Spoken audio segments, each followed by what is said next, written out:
اے دنیا جہاں کے انسانوں،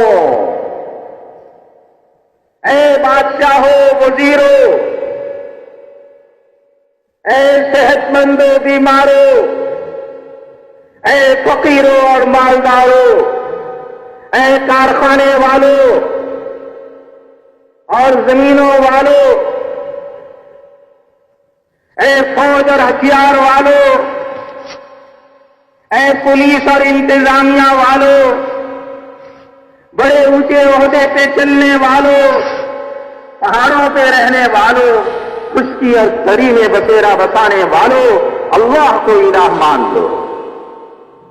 تمام انبیاء علیہ الصلوات والتسلیمات کی محنت کا پہلا بول کہ اپنے دل سے، اپنے دل کے اس نجاست کو صاف کرو، سارے الہوں کو اپنے دل سے نکالو، جن جن نقشے پہ ہونے کا یقین ہے یہ سب تم نے الہ بنا رکھے ہیں۔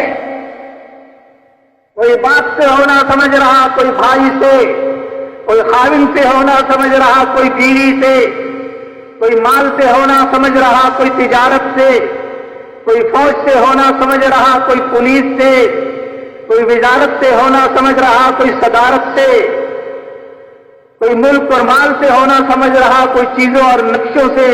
یہ سارے دل کے الہ کو صاف کرو، فرق کے ساتھ کرنا، اس کی صفائی ضروری ہے۔ پھر دل میں اللہ پاک اللہ آئیں گے، الا اللہ۔ پہلے لا الہ ہے، سارے نقشوں کا یقین نکالنا۔ تجارت کے ساتھ تبلیغ بھی چل رہی ہے، یقین تجارت کا اور ساتھ تبلیغ، اس سے کام نہیں بنے گا۔ یقین زراعت کا اور ساتھ تبلیغ، اس سے کام نہیں چلے گا۔ یقین ملک اور مال کا اور ساتھ دعوت، اس سے کام نہیں بنے گا۔ سارے یقینوں کو دل سے نکال کر ایک اللہ کی ذات کے ساتھ جڑنا ہے۔ کام بنانے والے، بگاڑنے والے صرف اور صرف اکیلے تنے تنہا اللہ ہیں۔ یہ سارے انبیاء علیہ الصلوات والتسلیمات کی محنت کی بنیاد، دلوں کے یقین کو درست کرنا، دلوں کے یقین کی صفائی۔ غلط یقین کی صفائی ہوگی پھر دل میں صحیح یقین آئے گا۔ حضور صلی اللہ علیہ وسلم فرمایا ہے ملت ابراہیمی، ہم ملت ابراہیمی پہ ہیں۔ ملت ابراہیمی کی پہلی بنیاد کیا رکھی ابراہیم علیہ السلام نے کہ سب سے نگاہ موڑ کے ایک اللہ سے جڑنا ہے، اللہ کے تعلق کو حاصل کرنا، اللہ کی محبت کی حلاوت کو محسوس کرنا، اللہ کے قرب کے درجات میں ترقی پانے کی تمنا رکھنا کہ اللہ کے قرب کے درجات لامتناہی ہیں، مجھے ان قرب کے درجات میں آگے سے آگے بڑھنا ہے۔ یہ کب ممکن ہے؟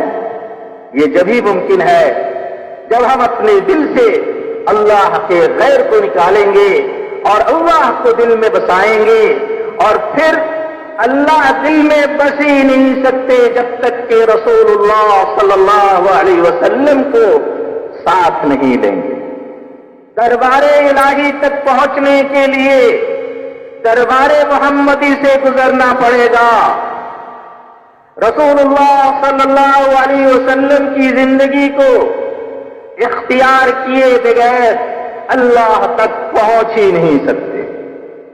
ایک ہی راستہ ہے اللہ تک پہنچنے کا، اللہ کو پانے کا، اللہ کے تعلق کو حاصل کرنے کا، اللہ کی محبت کی حلاوت کو محسوس کرنے کا۔ ایک ہی راستہ ہے رسول اللہ صلی اللہ علیہ وسلم کی پاکیزہ اور مبارک زندگی۔ اب یہ پاکیزہ اور مبارک زندگی ہمارے اندر، پوری انسانیت کے اندر آئے، اس کی ذمہ داری رسول اللہ صلی اللہ علیہ وسلم کے ختم نبوت کی برکت سے، آپ صلی اللہ علیہ وسلم کی ختم نبوت کے صدقے میں اس امت کے ایک ایک فرد کے ذمہ تھا۔ ہر بوڑھے جوان، ہر عورت اور مرد، ہر پڑھے لکھے ان پڑھ، ہر حاکم اور محکوم، ہر فقیر اور امیر کے ذمے حضور صلی اللہ علیہ وسلم کی زبانی اللہ نے کہلوا دیا، قل هذه سبیلی ادعو الی اللہ علی بصیرۃ انا ومن اتبعنی. آپ فرما دیں یہی ہے میرا راستہ. میرا راستہ یہ ہے میرا راستہ کہ میں اللہ کے بندوں کو اللہ کی طرف بلاتا ہوں اور پورے یقین کے ساتھ بلا رہا ہوں کہ میں کامیابی کی طرف بلا رہا، ناکامی کی طرف نہیں بلا رہا. میں حق کی طرف بلا رہا، کسی باطل کی طرف نہیں بلا رہا. ہے نا؟ میرا بھی یہی کام. اور جس نے میری اتباع کی ہے آمنا بھی، جو مجھ پر ایمان لے کر آیا اس کا بھی یہی کام.